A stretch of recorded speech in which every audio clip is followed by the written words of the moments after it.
Okay, so just because we're recording doesn't mean we can't do whatever. This is always a fun class, and I, feed off of what you guys want. I always tell everybody when you first see my Appfile screen, don't totally freak out because I am an office administrator, so I have the whole office Appfiles on my screen. Yours won't be as detailed looking because mine's a very busy one. Now, Jeannie, hers will. She's an ASC in our Northport office. And I just only see you from your nose up, Jeannie.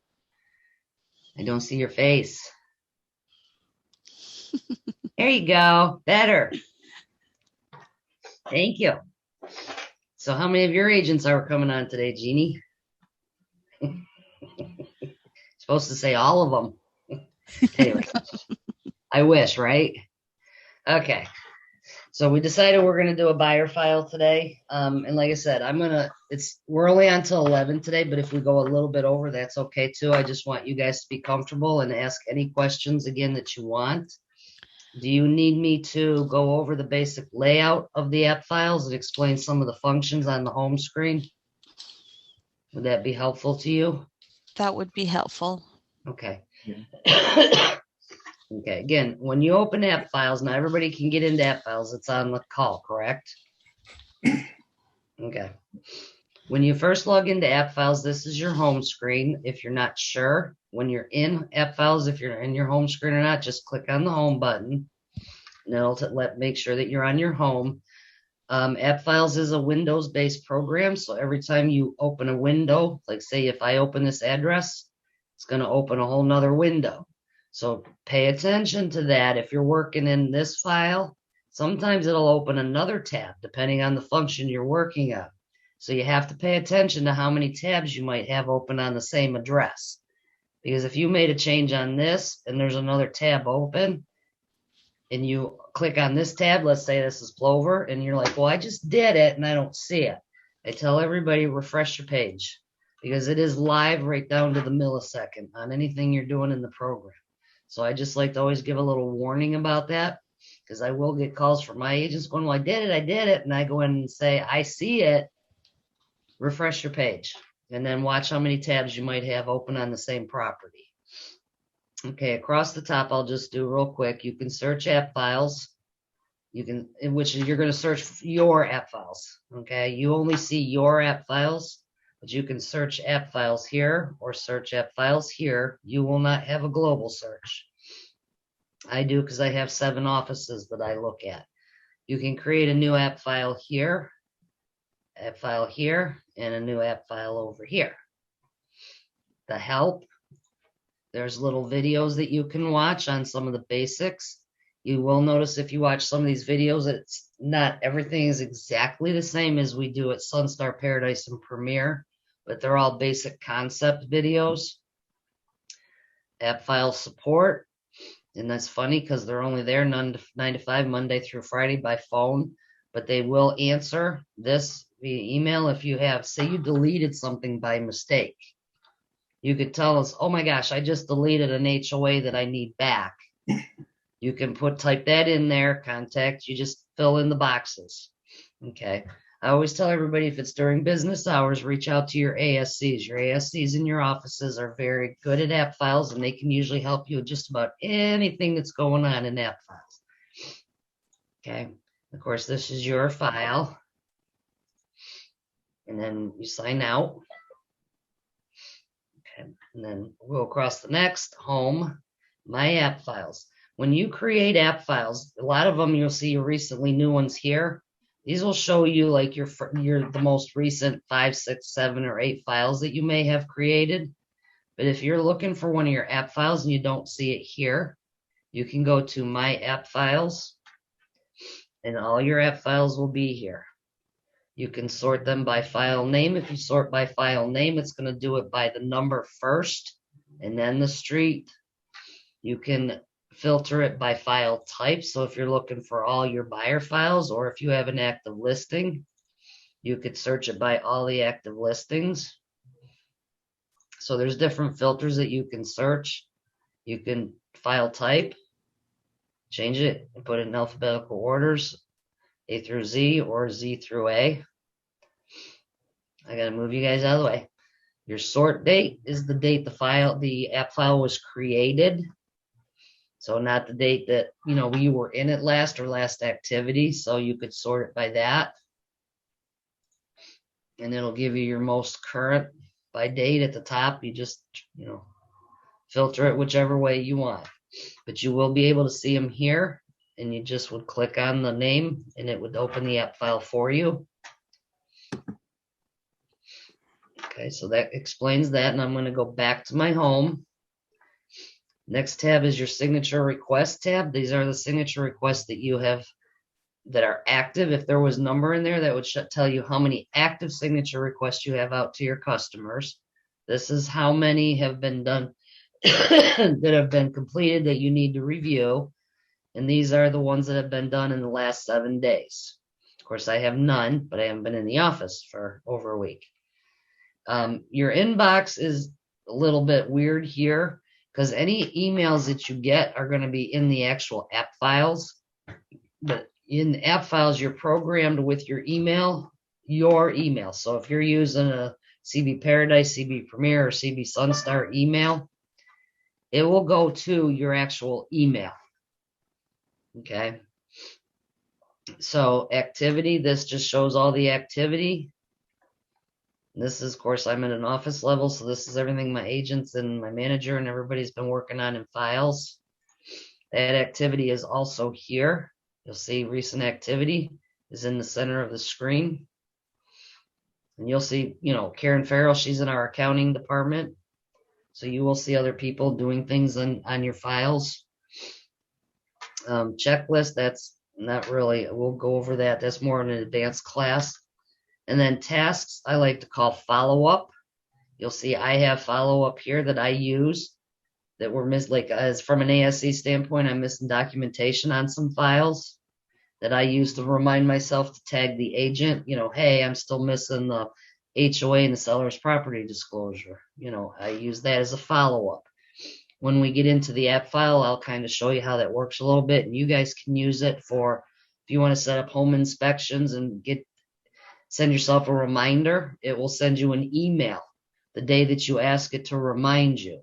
So your email, I know it comes in before 8 o'clock in the morning because my reminders are in there when I come in at 8. So that's just explaining those across the top. Down the side on the left, you can upload a photo. If you're going to upload a photo of something that you want on your actual app file, it's easier to do it within the app file. If you upload a photo here and you want it to go to an app file, you have to designate where you want it to go to. Okay. Your settings, the only thing I'm really going to go over in here is your email footer. Okay. Every time I send an email from Appfiles, my footer is automatically there. So if I do it, it's going to screw me up. But if you just click on your email footer, it explains to send a blank email to yourself. You have to just click the word copy next to this here. And when you click the copy and go to your email program, create an email, paste this in the to, and just send it. And it will come into the app file, and it will automatically go into you as your footer. Okay. If you're not sure and you need more instruction with that, see your ASC, but it is pretty much, cut and, copy and paste and then send, and it will come right in here. It's important that you have a footer. If you don't, every time you send an email to your customer or another agent or something from within Appfiles, you have to physically type your footer. Thanks, Mariella. 12 Caldwell Banker Sunstore, 1231 Beach Road, every time you send it out. So this just saves you and it's automatically there. All right, upload files, scan a document, make an update. Those all should be done within the actual app file itself. Okay, a new task, you can create a new task here or create a task here. Again, those should be done within the actual app file of the file you're working in. Okay, again, you won't have a global search. Your local search is to search for any app files. You can search by address. If you put the MLS number on the file, you can search by MLS. if your buyer's name and information is in your info section in an Appfiles, you can search by that also. This again, view all my Appfiles. Of course, this is all Appfiles have been in this office since we went on Appfiles in 18. Signature request again is the same as what was at the top. Now your agent workspace is telling you how many buyer files you have, how many seller files. If you're working in residential sales, you should not be using tenant or landlord files. And then the current files are the current active files and pending files that you have. Okay. And then on the side of these, you'll see your, previous years of files closed, different, deal, debt expired. You'll see yours. You won't see the office level. So that just pretty much explains down the left side. And again, really all there is on the right side is just your recent new app files. All right, any questions on any of that so far? I'm going to move you guys around again, so hold on, I'm sorry. Okay, so first thing we're going to do is we're going to create an app file. Again, there was 3 places that you could create an app file. You can create app file here, here, or here. I usually, because this one to me stands out the most, but I read left to right. Haha. So this one always sticks up first. When you click on the create the app file, it's going to open this window. And you'll look, it has the outline of like a file folder. First function is you need the file name. Okay, the file name needs to be the actual address of the property. It needs to be the house number, street, city, state, and zip. Some counties in Florida, Sarasota County on the West Coast, if it's a vacant lot, they do not assign a house number to it until there's actually a house on it. So if it's on a vacant lot in a county that doesn't assign a house number, just put the lot number, lot 13 on Annapolis Road. Okay. So I just keep using the same files over and over, but my mouse is being sticky this morning.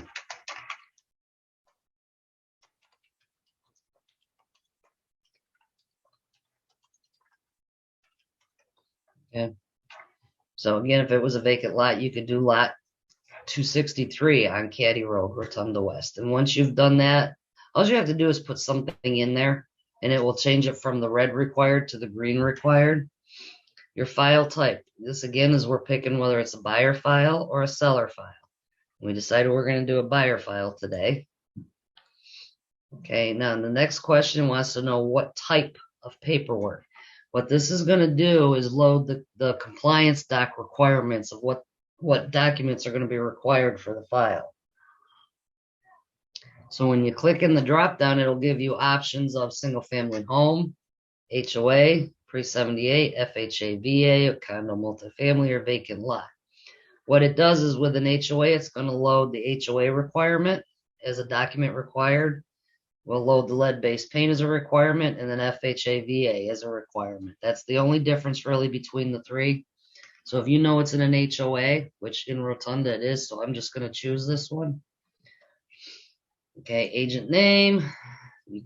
It will automatically default to you, but you can put your name in there, your buyer's name. Of course, at this point, you're just doing your offer. You don't have a closing date. MLS number, if you have it, you can enter it.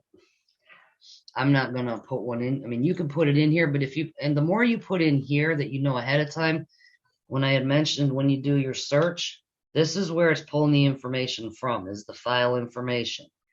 So if you do have the MLS number there and you're searching by the MLS number, it will pull it up. So I'm just going to pick one just so there's one in there. You would have to manually type it. It's just pulling numbers that I've used in the past. Referral type, and I see this a lot in all offices. Do not tag it as a referral unless it is an actual referral. Okay. If it was a floor call, it's a floor call. It's not an actual referral. A referral is something you receive from our relocation department, or it was referred to you by another agent or another brokerage outside of the state or anything. So if there's no referral, don't put anything in there. If we wanted to run reports by referrals, right now our reports would be so inaccurate it wouldn't be right. So Only tag it if it's an actual referral. Seller's name, if you know it, we're not representing them, but if you know the seller's name, you can fill it in there. Other notes, anything that you want to put in there. You'll see notes from your managers, your ASCs. We usually will put information there on the file. So anything that you see that's in there that's not put in there by you, please do not delete them. But you are more than welcome to add any notes in the file that you want.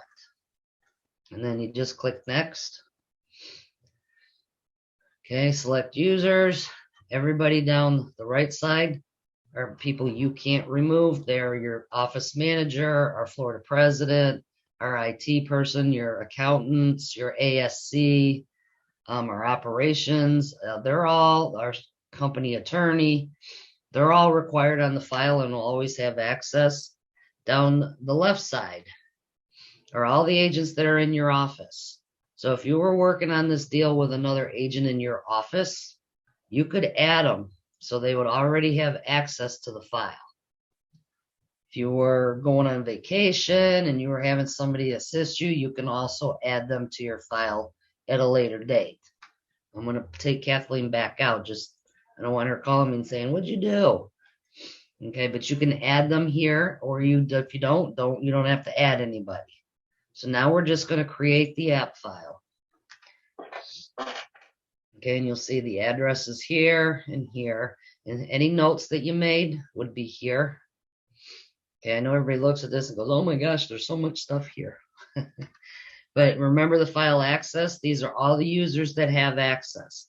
If you were going on vacation and you wanted to have another agent, you could just click on the add user and select them from here. And when you come back from vacation, you can always remove them. Okay, if you're not sure or comfortable with something like that, you can ask your ASC to do it for you or your manager, and they would be more than happy to help you with that. Anywhere you see the little blue edit buttons, you can make changes. Okay, here, edit, say you made a mistake in the address or you want to change some information. It opens that field again. See, again, any changes or additions you want to make, you can go back in there, put them in there, save your changes, and now you'll see it here. Okay, so to go over the basics, we already have our packs in here preloaded. We have buyer packs, seller packs, vacant lot packs, so if you had a special reason to make your own document pack, you would do it through there. I don't recommend you do it because if you miss some paperwork, your ASC is going to haunt you until you have everything you need that's in the checklist. Okay, merge paperwork. Be careful with that again. Make sure that you're merging documents together properly. The green buttons are all, we'll get there, but you add your forms, scan a document, upload a file. Remember I said on the home screen they had those options, but to do it within the actual app file. And when we chose our file type, residential sale buyer side paperwork, single family HOA, this loaded the checklist. This checklist is all the documents that are going to be required for compliance for the file.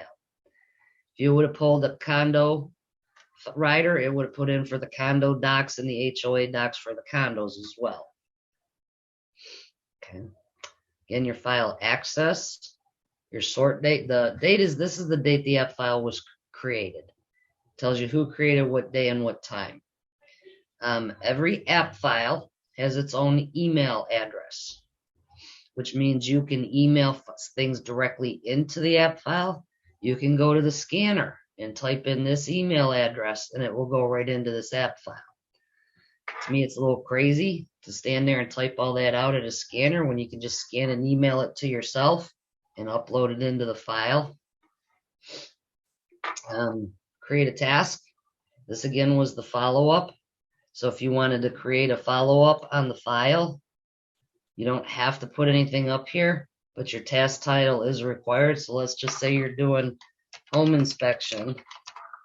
Anything you want to type in here for details on your assigned to field, you just sign it to yourself and say the inspection is going to be on next Tuesday, the 11th. You can set a priority to it if you want. It's still going to send you a reminder when you ask it to remind you. Okay, status, any of this you can change to anything you want. Now here, reminders. This is who do you want to remind? You want to remind yourself, and then it gives you an option. Do you want it on the before the due date, on the due date, or after? Well, in my world, I want to be reminded the day that it's going to happen. So on the due date, but you choose what you want, and you click the little green add, and then create the task. Okay, and you'll see right here, the task is here. The task shows up here, and it's going to remind you. You'll get an email in your email the day that you asked it to remind you. And like I said, they're always in my email when I come in at 8 o'clock in the morning, so I know they do them sometime early morning. Okay, and below this is what we have is create an update. This again was all the activity that anything that your ASCs, you do, your manager does, accounting does, is all going to be automatically documented. The system documents everything that's done on the file. So right now we haven't done anything, but as we progress through the file, you'll start seeing it log activity. But say you want to put a note on the file as a permanent note. Anything that's here is permanent. Nobody can remove it and delete it. Okay. Say you want to put a note in there in a conversation you had with your buyer that is important to the file. You could just create an update, put in whatever you want it to say. I'm just going to put in test. And if you just save it with an update, it's just going to be there as a permanent. But say you want your manager, anybody you tag is going to get an email letting them know that you've made an update on the file. So say it's something you want your sales manager to know, that make sure that your sales manager has seen it, you would just check the box. Okay. So that's all you're doing. It's again, if you do that and you type in, create your update, you see it's right here. So, and it's permanent. It can't be deleted. Maybe Appfiles can delete it, but your ASC managers, nobody can delete it. Okay. Any questions so far on any of that? Everybody's very quiet today. Okay. So as we're moving across the file, if you were to upload a photo, anything that's tagged as a JPEG, a GIF, anything like that's going to go here into your photos. Okay. So when I had an agent that says, I've uploaded this 3 different times and I don't know where it went. Well, as soon as I went in, I looked, they said, what's up in your photos? Well, why would it go there? Because it was a GIF file. So anything that's a GIF, a JPEG, I don't know all the other different ones off the top of my head, but they're going to go in here. All right, compose an email. You can compose an email directly from Appfiles to send an email to your customer, to say the listing agent that you're working with on this buyer file. Anything you do in here, compose an email, it will document it and keep it all here as a permanent part of the file. I'm hoping you guys don't have this option. We have to delete an app file. Copy this app file. Be very careful. First time I never recommend an agent copy an app file without either talking to the ASC or the manager first. Okay, because if you copy it and you merge it with another app file, you need to make sure that they belong together.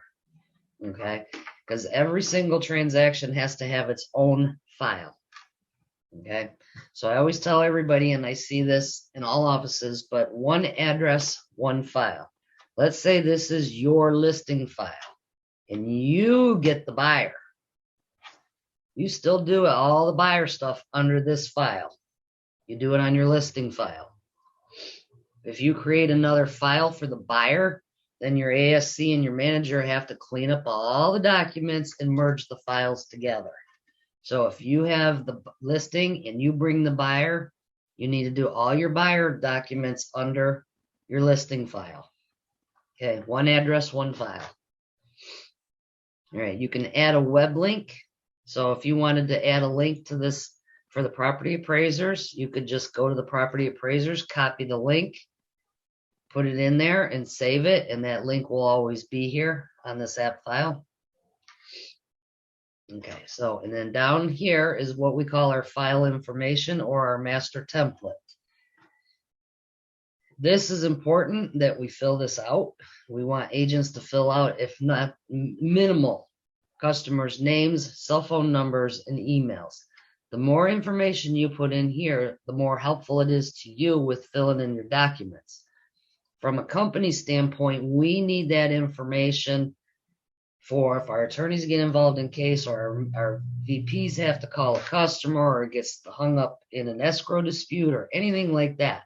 This is the information we need on the file on the customers. Okay, it's not negotiable. Okay, we got to really start stressing this with our offices. It is time consuming, but the more information you put into here, the more it will also import into your documents, and you're not typing it into every single document every single time. You can import it from your templates into your forms. Okay, so on this one, you got your file information, you have escrow agent, all that you can fill out. But if you just go to your master buyer template, if this was a seller file, you would have your master seller template. You just click on the blue edit button, and this is your master buyer, and you see it's a whole lot of stuff. Now, in this master template, it's looking for buyer, seller, everything. Well, right now we're only working with the buyer. So it is a Windows-based program. You can type between the fields. You can copy and paste from the property appraiser and paste in here. But we're just gonna, okay, so your buyer's names, if it's just James Cripp, then it's just James Cripp. But you need to, I suggest if there's 2, 3, 4, however many, say you have 3 buyers, you can put James Cripp, Kathy Cripp, and Matthew Cripp all up here. But what you do need to do is designate who is going to be designated as buyer 1, and this is for the signature request. Okay, so buyer 1, we're going to make James. You need to separate them out. That's how it's going to follow into the forms for the electronic signatures. We don't want a buyer. You can tab through the fields, just so you know, and shift and tab back up. We don't want a Fed ID number. We don't want social security numbers. That's not information we need, so you don't need to put anything there. Put in the buyer's address. Say they're only going to buy this house and be seasonal. Okay, so the buyer's address is maybe where they live now, but fill in, something in the buyer's address. Buyer's email, definitely. I'm just going to put mine in here for ease of use, but we definitely want an email in here.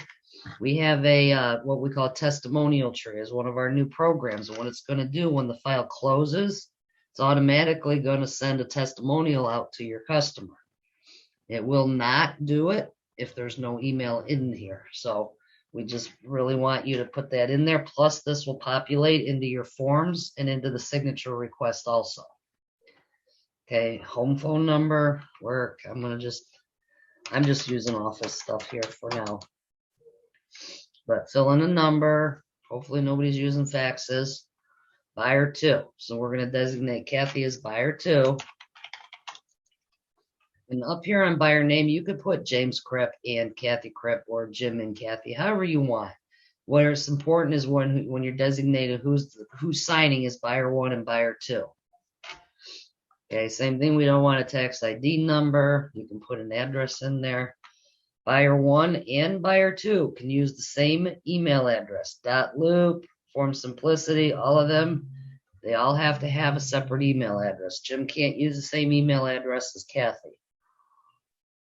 In Appfiles, we can. If it's different, of course, type it in. I'm probably not even spelling my name right today. Again, I'm getting a heck of a glare on my screen today. Sorry, guys. Again, fill in, their phone numbers, so you have it for record, and we also have a record if we need to contact the customers. MLS number, if you have it, put it in there. I don't know what I used. I mean, you can, anything you have in here, if you just close this window, it'll save it. Okay, see, it's all right here. But I'm going to go back in there. If you have your MLS numbers, go ahead and enter it in here. Okay, so again, any of the information that you're filling out here on the property itself, the more you import here, it's going to import in the contracts, on all our disclosures, on the HOA form. It's going to pre-fill it, so you're not typing it on 25 different documents. So I don't know what the number is, but I'm just typing a number in. Okay, subdivision. You can import this information into the template from the MLS, but the MLS is not 100% perfect. Could be a digit different in your legal address, things like that. We recommend that you copy and paste directly from the tax assessors or the property appraisers. It's just an easy enough. I don't have anything pulled up, but this is Charlotte County. Not going to match because I don't live at this house. Oh, sure. He didn't like it. But anyways, you can copy and paste. That's weird. I mean, we just don't put nothing in there and see what we get. All right. They must be down. Anyways, you can copy and paste from the property appraisers. So subdivisions. Year bill, let's just say it's 1997. Property address, again, I know you have it on your file, but the more again that you put in here, the more it will populate into your.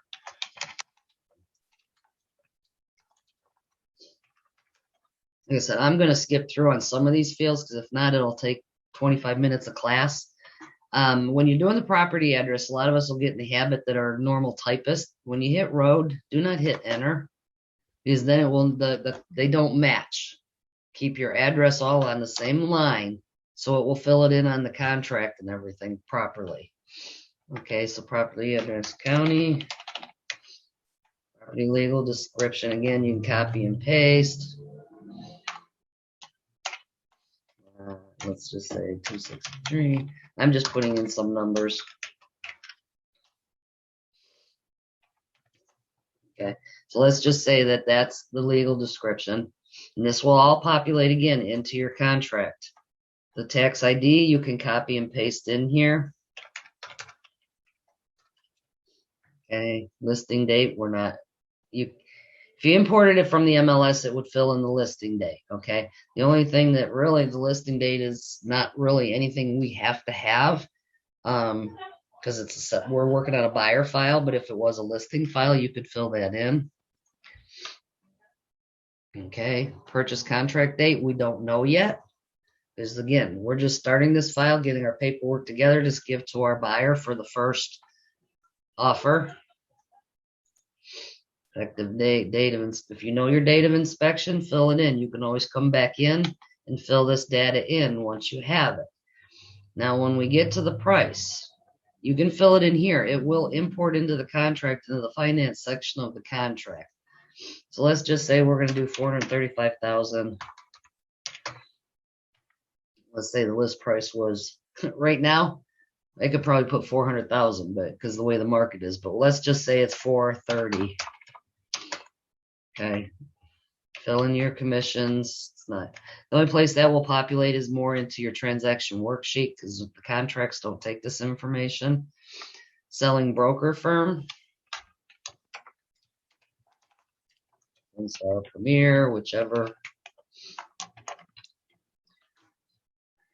You don't need to fill this information in, but the more you fill in, if you want it to be on the contract, fill it in.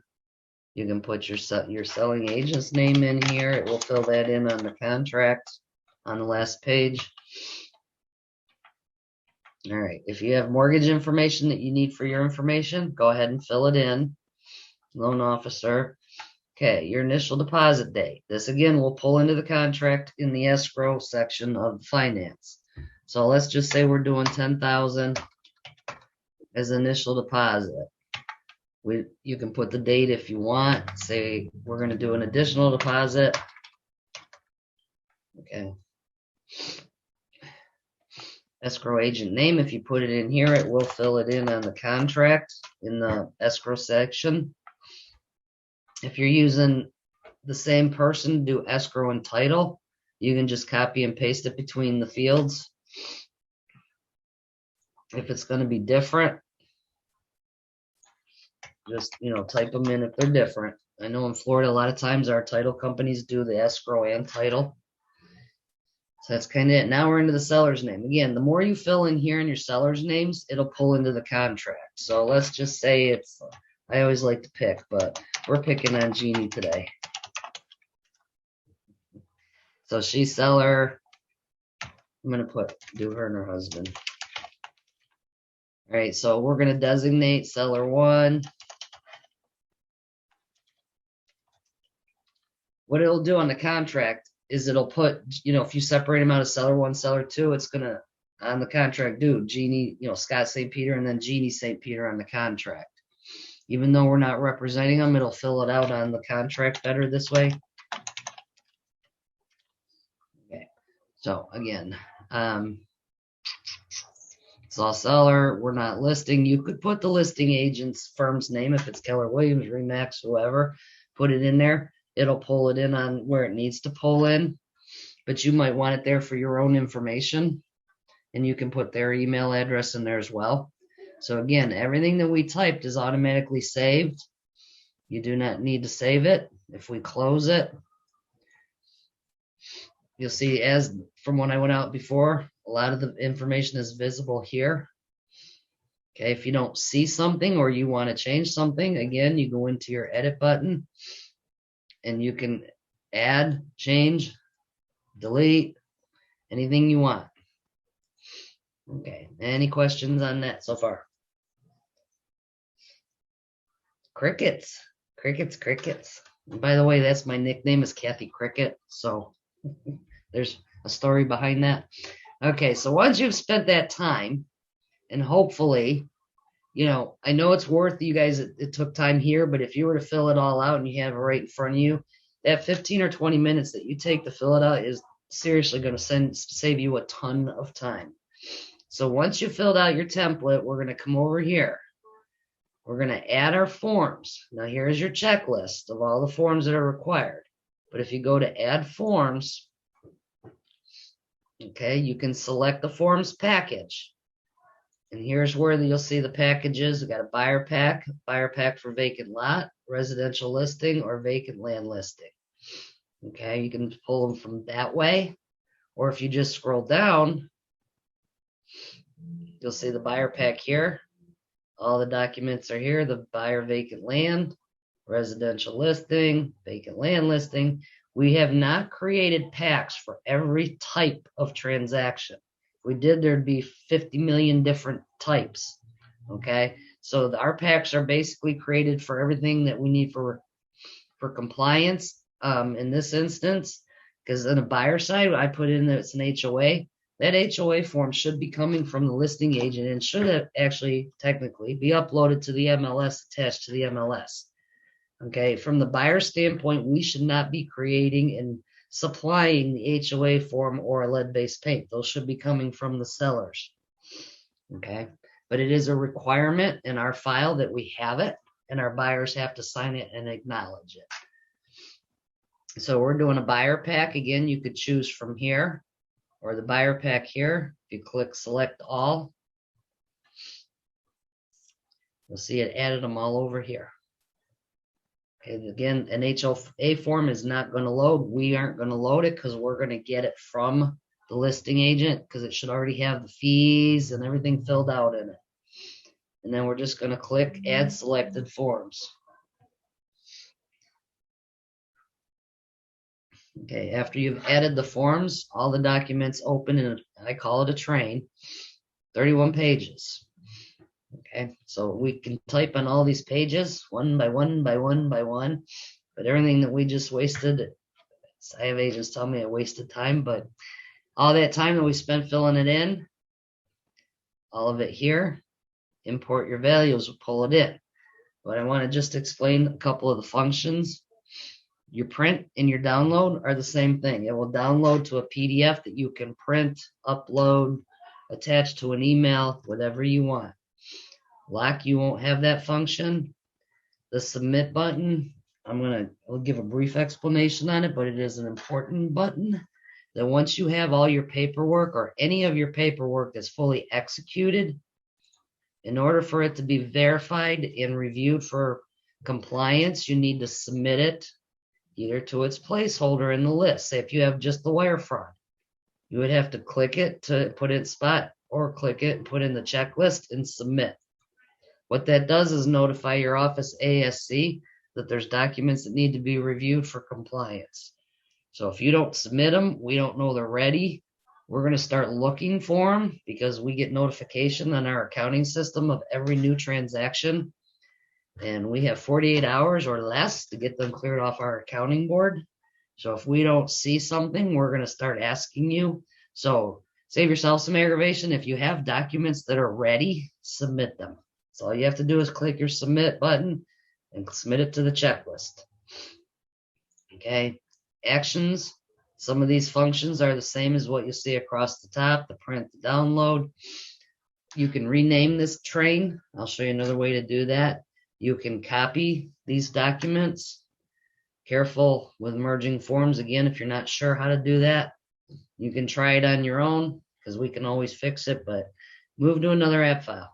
It's another one of those, don't move something to an app file unless it really needs to be. And again, it shouldn't be in this file if it belongs in another file, but say you make a mistake and you put a document in this file. That's a way to get it to the file it belongs to. Add edit fields is not a good option. You can run a report, split your forms. Again, you can split forms from here, but you can also split here. You can delete. Okay, if you say you have a duplicate document, as long as there's no signatures on it, you can delete it. Make a copy. There's when you have in-app files with any electronic system, when you make a copy of something, you really should, if it's got signatures on it, especially, make a copy of it flattened. What that does is it locks in the image, I guess is the best way to describe it. So when it's being sent 2, 3, 4, 5 different times between the buyer, sellers, listing agent, back and forth, it starts to lose the programming on the form itself because it's being shuffled around so much electronically, it loses the integrity of the document. So a lot of times I always tell them, just make it a copy of a document flattened every time. That way it won't lose the integrity as it's going back and forth 10, 12, 13 different times, however many times you're sending it. Okay. So again, you have an edit fields tab, which is the tab we're in. If you click on your edit pages, all it does is separate your pages out so you can see them all separately.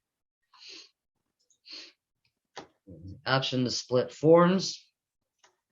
And we'll work on that in a little bit. And import values. And what this does is how we're going to get stuff into these forms. Okay, you can send this whole train even though nothing's filled out. You can send it via email from here. Okay, this is when we're ready to do the electronic signature request, which I will walk you through. So right now I want to go to the import values. We're going to import everything that we just put into our template. You have an option to import from a form, but remember with a form, it has to have matching fields from a form that has already been filled out. Import from your info fields, which is your file information or your master template, or you can import from your MLS. So right now we're going to import from our info fields, which was our template. It's showing us a total of 23 values that it's going to import into that whole train of forms. So in those 31 pages, it's going to fill in on every form what it can fill in from the template. So we're going to choose. And you see I had 2 different MLS numbers. So you can say, oops, I picked the wrong one or whatever. It pulls in the list price. This is everything it's pulling in. If there's something in here that you don't want pulled into the file, say you go, oh man, I spelled somebody's name wrong or something, you can just uncheck the box if you don't want it to import into the forms. So for right now, I'm just going to leave everything as default because this is just a test file. And I'm going to start import. Now you could do another import from the MLS and it will pull in more information. But for right now, I'm going to say done. Okay, and our transaction worksheet's getting better, but still not filling everything in at the top. All right, so That's half a comment. I've asked them to fix it, and they fixed part of it. Because normally it's going to pull your street address and information in. But you'll see it filled in because we're the selling site. It filled in what it could here. It filled in the seller and the buyer in the title company information. Okay, the transaction worksheet, for those that aren't familiar enough, this is what you get paid off of.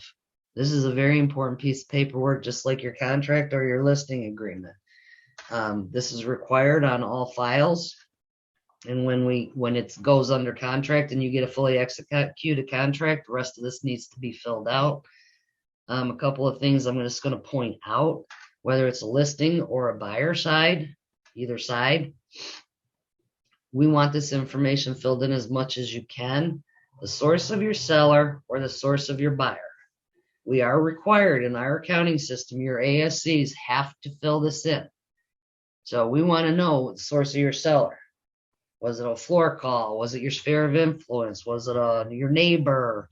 Something. Fill in that in, because if you don't, we're going to ask you for it.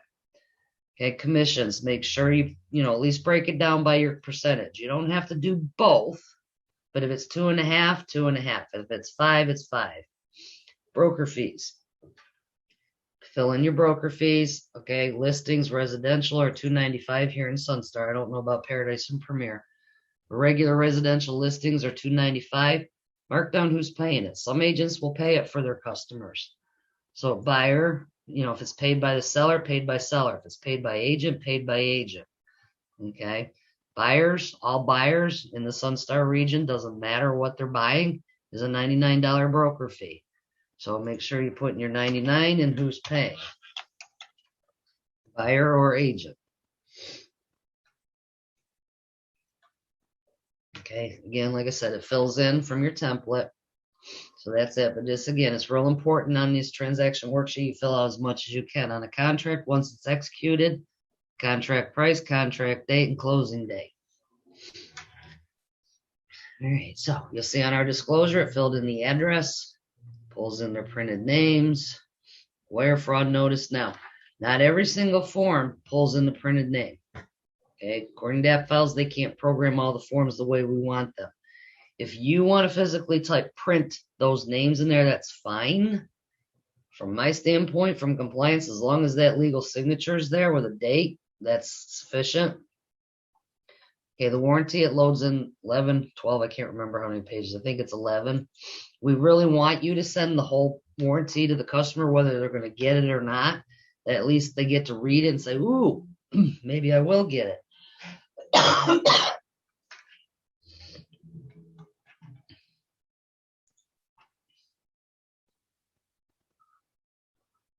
I knew it was going to start sooner or later. My little coughing. Okay. But you see it pulled in some of your information, but they have to either accept it or decline it. Okay. Next. Okay, here's your contract. See how everything you filled in on your template, your sellers, your buyers, the address, the tax ID, the legal address, all the financial information that we filled out. It's all been pulled from everything that we typed into that template. Excuse me, guys. I am so sorry. And it didn't pull escrow agent again.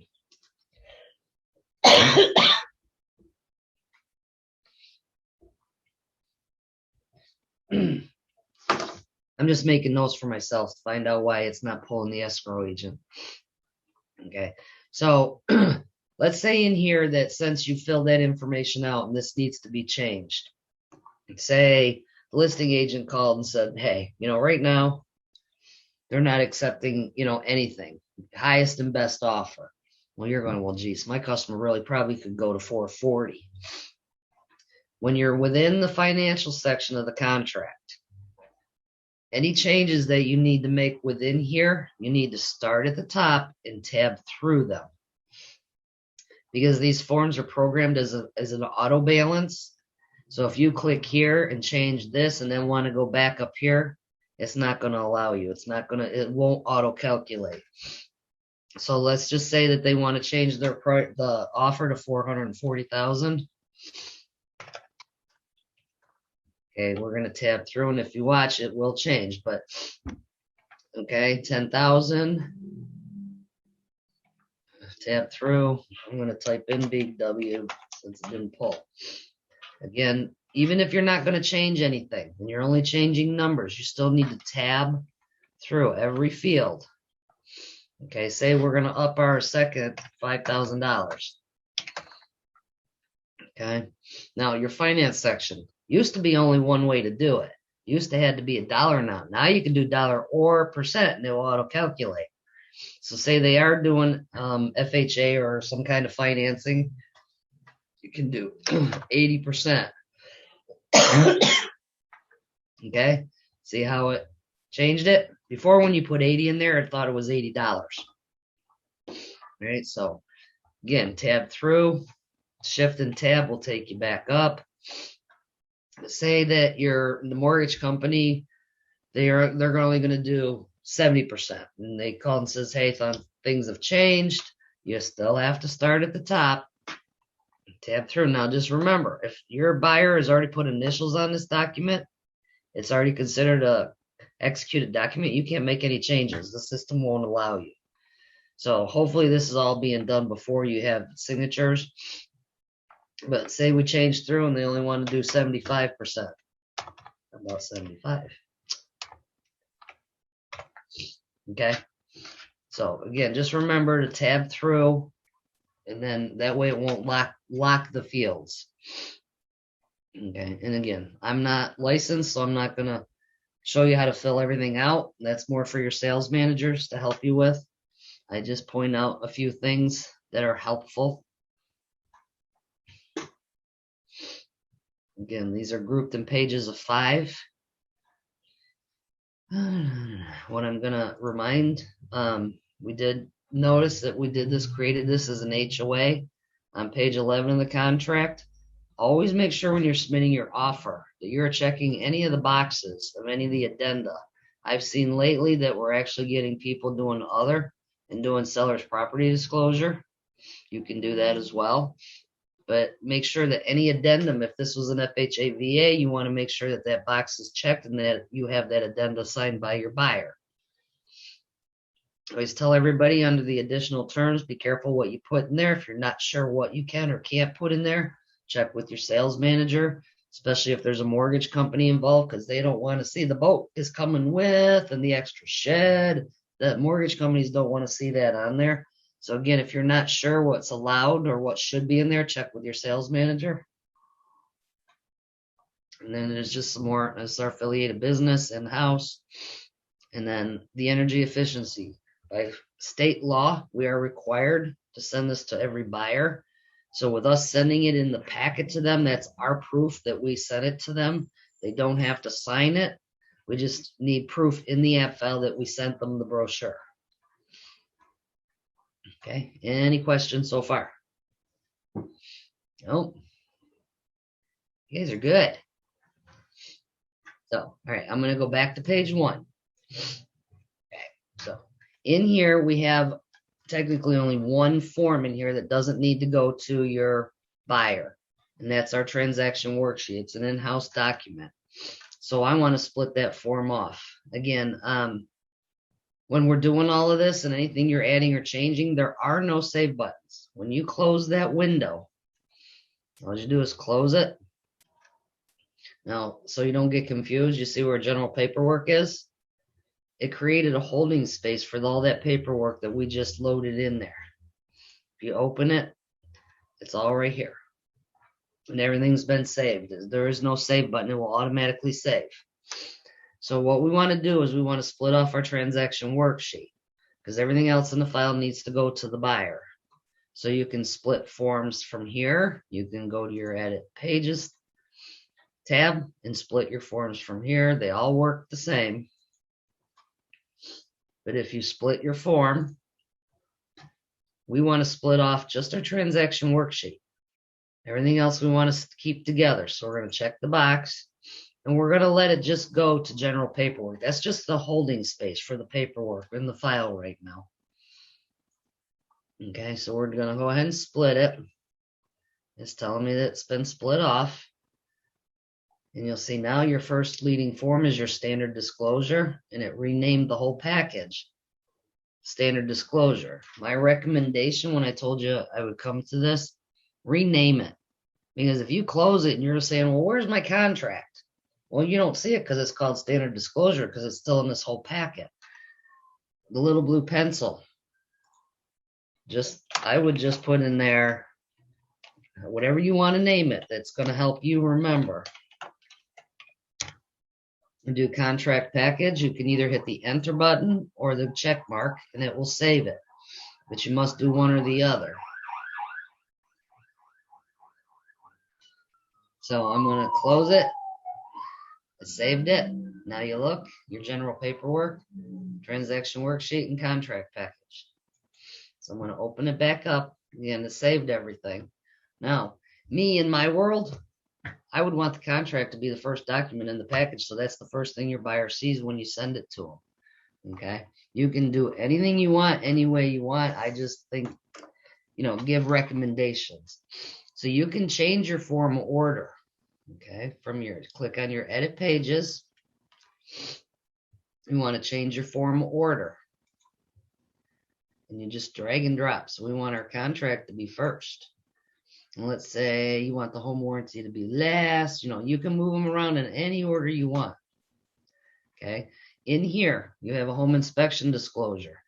Your customer must check a box on the home inspection disclosure before they sign it, especially when you're doing it electronically.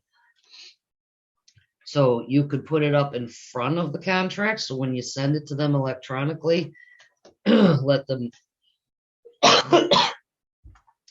them know that they need to check a box before they sign, because as soon as they put a signature on it and they haven't checked the box, it won't let them. So that means you're going to have to send it to them again. So either put it at the top or directly under the contract and just say, hey, before you sign, make sure you check a box on the home inspection disclosure. Okay. And then in this one, you do have a save changes button. So make sure you save changes. And we're still in our edit pages. You'll see your contract is first, but if you go back to your edit fields, it opens the documents up in real size. Now everything's there, and your contract is your leading document. Any questions? No questions. You guys are good today. Okay. So I'm going to close again. And like I said, everything we just did has been saved. I'm going to open our contract package again. Now we're ready to send it to our buyer for signatures. Okay, you review the documents. Everything's in line. Open your document. You see you have a request signature right in the middle. Okay, it tells you how to do it for single party, two party. Now, Jim and Kathy are using the same email address. So you have to do a request first to Jim and then another request to Kathy. You can't do them both at the same time. So we're going to do start a signature request, signer's full name. I can't remember if I put Jim or James, but okay, and you'll see underneath all your different documents, your contract, home inspection, standard, they're all broke out separately. What you want to do is make sure that you're doing buyer signature or customer signature 1. It doesn't have a number 1, but you'll see each of the forms that use the same title checked for you. So you want to make sure buyer, buyer, buyer.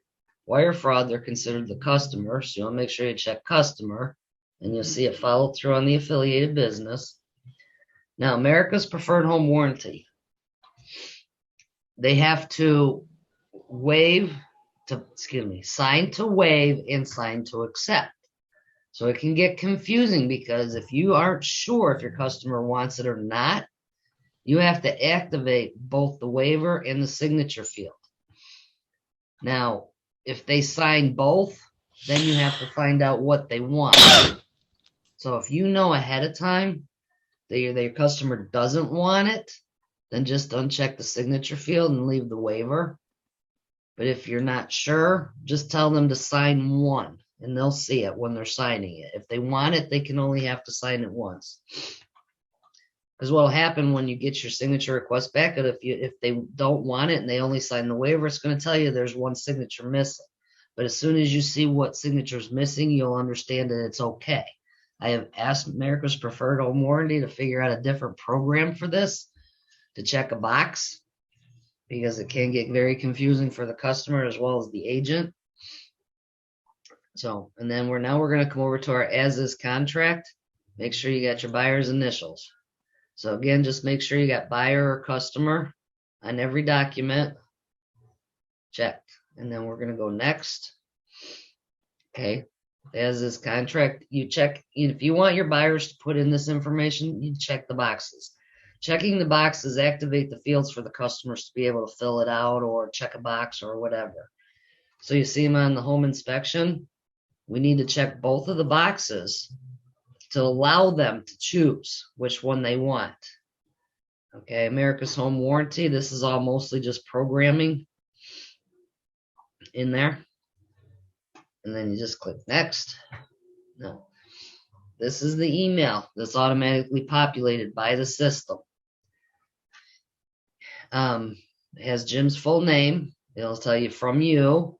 And in the two, you can free type an email address, or if you program them in your template, you got your buyer 1, your buyer 2, and then if you say you added the listing agent's email address in the template, that would be here as well. Okay. Now, all of this here, leave it. Do not delete, do not change any of it. Okay. If you want to send a note to your customer, click in front of the word please and enter. It's very important because this is what the company wants on the emails when it's being sent out. But this right here is the program for the link to be attached to the email. If you delete any of that, it won't attach. It won't work. Okay, so if you want to just say, hey, please check box on the home inspection before you sign. Before you sing. Woohoo! Okay. Just, if you want to put a note in there, please let me know if you have any questions, anything that you want to put. Just make sure you do it before or after. But you'll see my footer is on the email. So, but anyways, again, just make sure that everything that's there is saved, that you don't change any of that.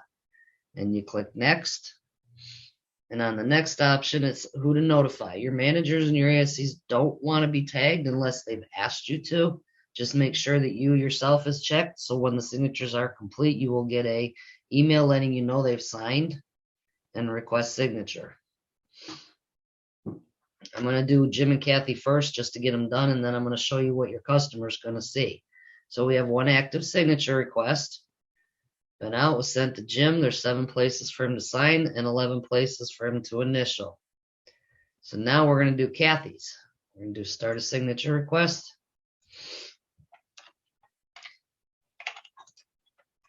Okay. Now you'll see everywhere that we've already requested from Jim. We're going to do buyer signature 2. And you'll see on each document that was named the same. So wire fraud customer 2. Now America's Preferred.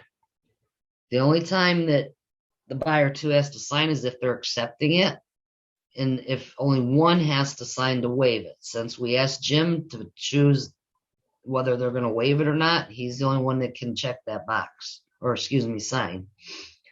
Okay, and then again, make sure that buyer initials. So we want to just make sure that buyer and customer 2 are checked on every single one of the forms. And then we're going to do next. Again, if you wanted them to fill any information out, the home inspection, only one of them can check a box. Both options are in request by Jim. And then we have our home warranty, all the programming and information. Next. Again, please do not change any of the text. In the 2, say if they're the same, you can choose the same one, but if they're different, at least if you program them, they would be different. Okay, and then next, again, same field. Make sure that you're toggled to notify. And that's done. Okay, so now you have two active signature requests. You have Jim and you have Kathy. So say Jim calls and he says, I didn't get it. You can resend it.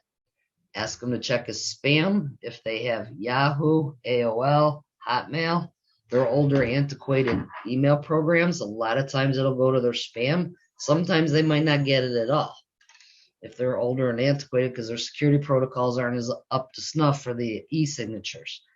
So you could resend it or ask them for a different email address. But say Jim calls and I want to change something. You can cancel the request also. Fix what needs to be fixed and redo the signature request. Okay. Alrighty, so I'm going to close it. Everything we did, all the signature requests have been saved. If you look now, your general paperwork, your contract, it's a little pencil. I know it's a little hard to see, but it's a little pencil. I think it's a little hand holding a pencil. I'm going to go to my email. Okay, signature request for Jim Cripps. So this is what Jim's going to say. And when he opens the email, it's just say, please check a box on the home inspection. And there's the link. All they have to do is click the link that's in the email. Okay, click here to sign, download and print. Please fill out before they sign. Remember you asked Jim, he has to click a box on the home inspection disclosure. They can view the whole train of documents on their screen in front of them. But I'm going to be Jim. I'm going to go. That's why I say sometimes the home inspection might be smart to put it at the top. Let's say Jim needs to check that box before he signs. If he signs this document before he checks a box, it won't let him. Okay, so this document has editable fields that needs to be filled out, which we just did. Okay, so say Jim is ready to sign. He checked the box. He's good with all the numbers, blah, blah, blah. So he's click here to sign. Tells him he's got 11 places to initial and 7 to sign. He can initial all at once or initial 11 separate times. Okay, so we're just going to do initial all. They must accept the terms of the e-signature. And again, this is exactly what your customer's saying. And I always tell everybody, they have an email address and a device, anybody can do this. It will not allow them, if they miss a box, it will not allow them to proceed through the signature request. So they must check, I am accepting, and they can touch or type if they have a touch device, put their initials, they can again touch or type, pick a sample, next. Okay, if he doesn't like it, clear or try, go back, he can pick something different. But again, if he doesn't check the box, it will not allow him to accept and move forward. So they must check the box. And Jim just initialed in all 11 places. Okay. So like I said, anybody has an email and a device can do this. I don't care if they're 100. If they have an email and a device, they can do this. So you'll see Jim's email initials are there. So now we're going to do our signatures. He again can sign 7 separate times or sign all at once. They must accept Jim Cripp. Again, they can do touch or type. Okay. And they must, again, like I said, if they try to accept, it doesn't let them move forward. So if they keep saying it won't let me, it's because they missed the box. So they must accept and accept. I'm telling you, that's how simple it is. Always does this. Ooh, cool. So now Jim can download and print, but Kathy hasn't signed it yet. So I'm just going to close the window. I'm going to go back to my inbox and I'm going to pick signature complete for Jim. It notified me, but I want Kathy to do her signature request now.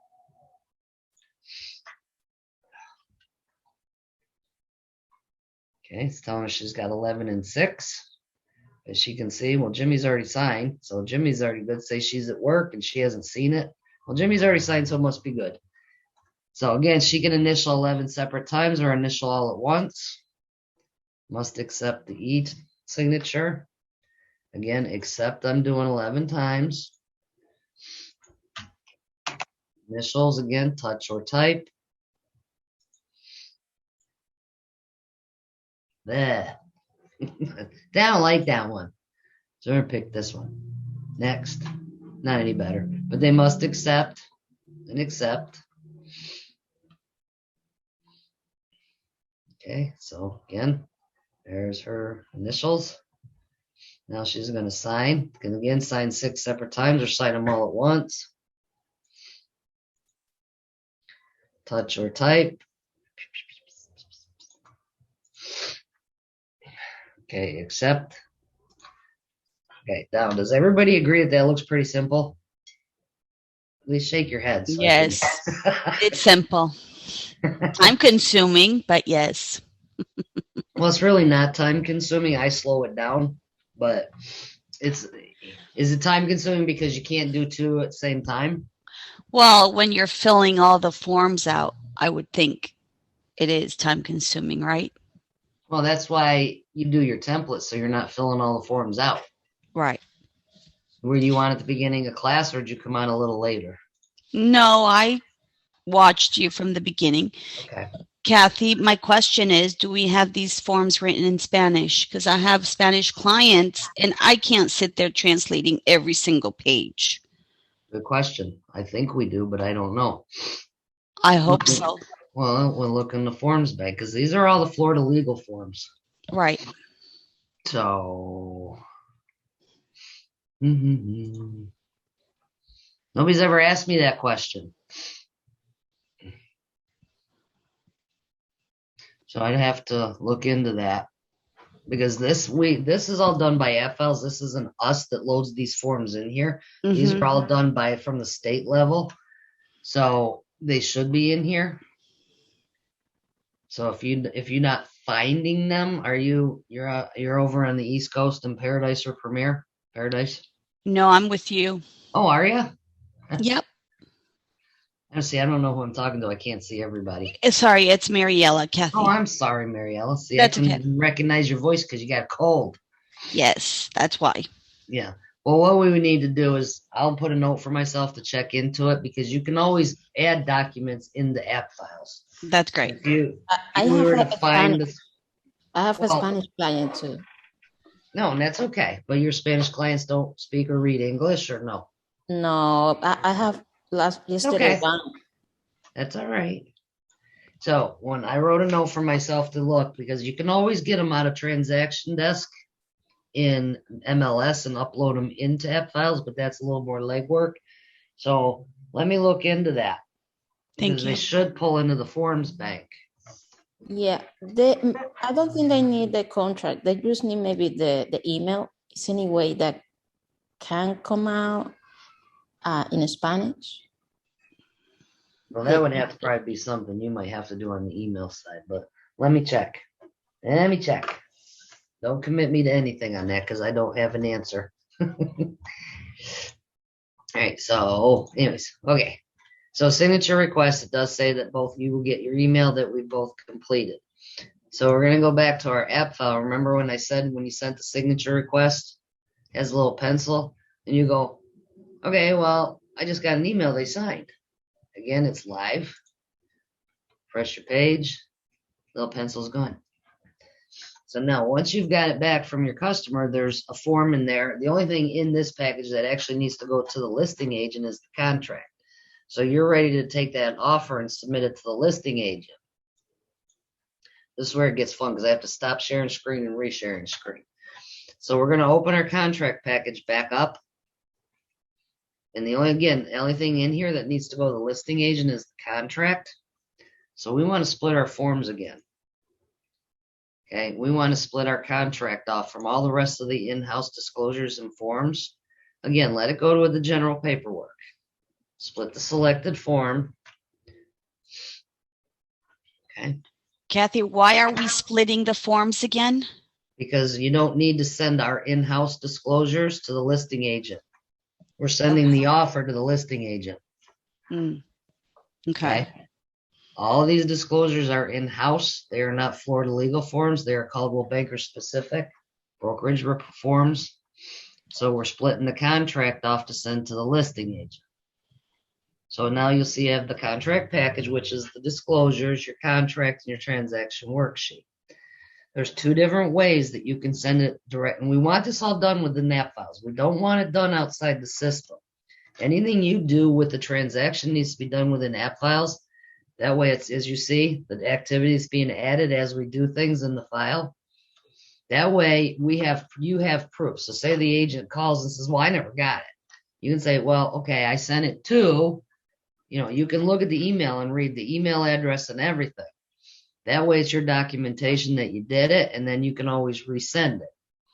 Okay, so anything you do on the transaction should be done. Got this little thing, ant crawling around on the desk. Kidding me?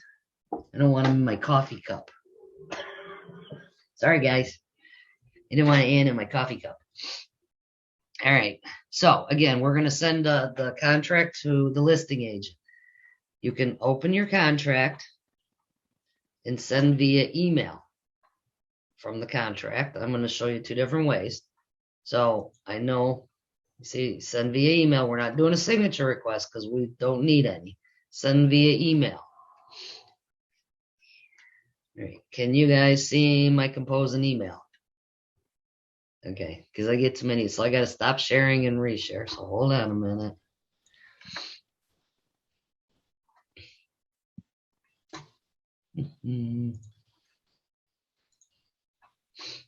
Okay, so now you can see my compose an email.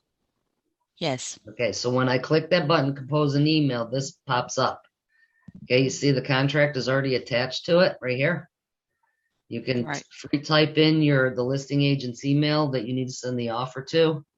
And if you typed her and put her or his email address in the template, it would be here. But I'm just going to pick mine just for now.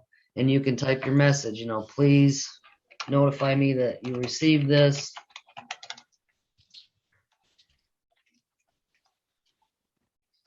I can't type today. When you don't do it for a week. So again, my footer's there. Send your message. Message sent. Okay, hi guys again. I gotta reshare. Get you back to where we were. Okay, so that was one way to send the contract. I'm gonna close it. Okay, I'm gonna refresh my page. And you're gonna see. This is the email I just sent. No, not yet. The email I just sent will come up in your. Okay, here's the email I just sent to the listing agent with the contract attached. If you view it, you see it's got the attachment, the email, everything is there. So the other way you can send it is you can compose an email, and it's the same exact function. Can you guys see the compose an email?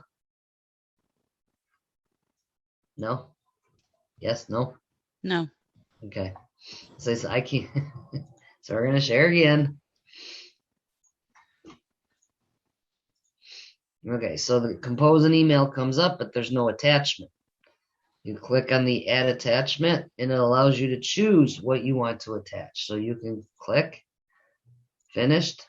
Now it's attached the contract, and you again send it to who you want. I'm not gonna send it, but that's the two different ways you could do it. Okay, so there's no preference as to which way works, which way you want it to.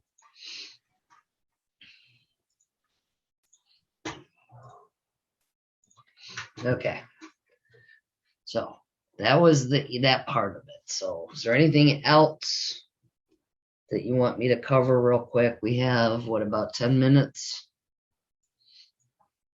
Okay. Any questions on anything? I'm going to check on your stuff, Mariella. Thank you, Kathy. You're welcome. And I think, let me ask you something. I think when we're going to have our first listing, we will have any help in the office, right? To do all these things just in case, or someone. I'm sorry, I didn't understand you. If you get your first listing. For example, if I have my first listing, I have a buyer or seller, and I have to do an Appfile for the first time, someone will help us in the office to do all that. Is it correct? Or how do we know like we're doing all this process Well, your correct? ASC, your agent service coordinator, can assist you with it. These recordings are in the Schmidt resources, but if you need someone just to check or help you with it, your agent service coordinator or your sales manager can help you with it. Oh, okay. Okay. Because it's a lot of stuff to go through. So you miss something, you're in you can get in trouble, or I don't know, no? Well, Something yeah. very important, like in the contract, you're putting the wrong information or you're missing something. Right. No, you're always, anything on your contracts or listing agreements you're not sure, always run by your sales manager. Okay. Your ASCs aren't licensed, so your best bets on any of your contract or listing agreement and stuff is to make sure, verify that it's all accurate and correct with your sales manager. So when you do your first one, that way you get comfortable and they can, explain the process a little better. Okay. Okay. Thank you. You're very welcome. Good. Any other questions? I know there was something else I was going to show you. 3 ways. So say you get the offer back from the listing agent that the seller has accepted the offer. She emails it to you. When she emails it to you, it goes to your email. It does not go directly into Appfiles. Okay. So I'm going to close my Appfile that I'm in. And then I'm going to go to my email. Excuse me. First, I'm going to open my file back up. Remember at the beginning of class, I had said that there's different ways to get things into your file. The email address, you can upload, and then scanning a document doesn't work the same as you think it does. I don't recommend you use that within this document, because if you click on it, it's asking you for all this stuff. Scan document, where is it? They're not, you see, you have to install a bunch of stuff. So I always say don't use it, because there's way easier ways to do it. I'm going to show you 2 ways, because I have about enough time. So the contract is in your email. Okay. I have one. I just uploaded a generic. So I'm going to go to my email, or my Appfile, excuse me. And you see where this email address is? I want to copy it. See how you got the little check mark? I'm going to go back to my email. I'm going to open the email from the listing agent that has the signed contract from the seller in it. Okay. And I'm going to forward whatever system you're using. Outlook is a little different than Gmail. I'm going to forward it. And when it comes up to the recipient, I'm going to right click and paste. And you see it's going to 263 Caddy Road. It's going to forward just the attachment from the email directly into the app file. So you just, once you've right clicked and pasted, you want to send the email.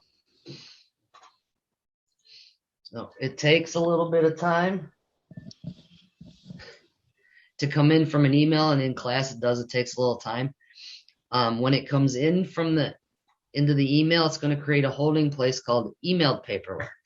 Okay, so that's one way to get the documents in. The other way is, say even though I don't have it, say this is the email that has a list, even though it says listing, but this is an attachment in Gmail. And if you have your computer set up and your settings set up right, say this is the contract. You download it. When you download it, it sits just above your system tray here. If you go back to your app file and you click the upload file, you can drag and drop that attachment right there and upload it. Okay, so however the paperwork comes into the app file, see, there's how the contract that's emailed, and there's the one I just uploaded. Okay, so that's 2 quick ways to get things directly into the app file. You can, again, go to the copier or your scanner and type in that whole email address and send it from the scanner directly in. But I always find it's easier to email it to yourself and then upload it in.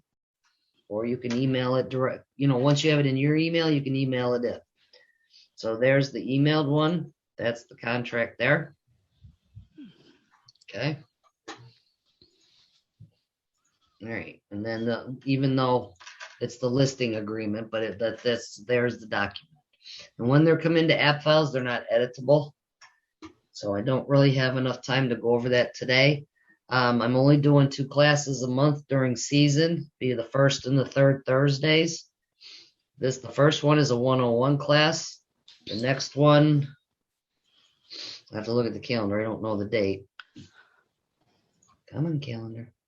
So on the 20th of January, I'll be a 201 class.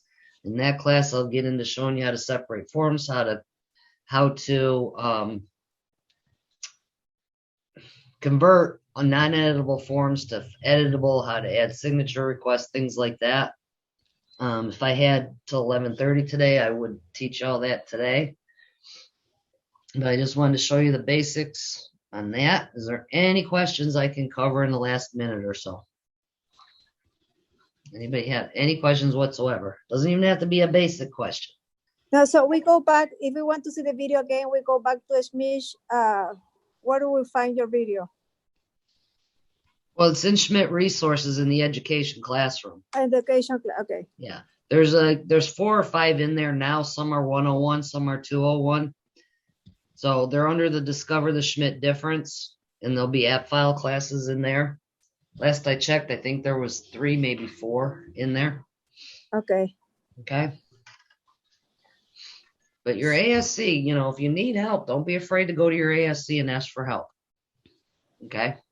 They're all very good. Paradise Yes, you are, Career and Kathy. Sunstar. What's that? I said, yes, you are, Kathy. Well, I'm the Appfile guru, so I mean, come on. That's what everybody calls me. Call the Appfile guru. Night managers calling me from Premier and Paradise stuff all the time too, so it's fun.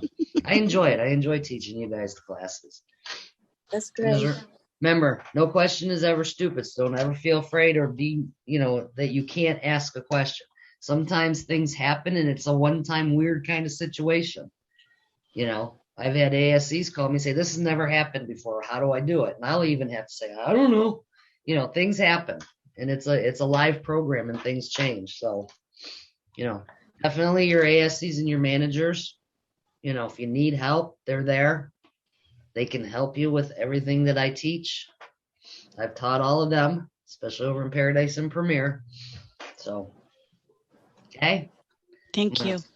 Thank you so much. Stop sharing, and I'm going to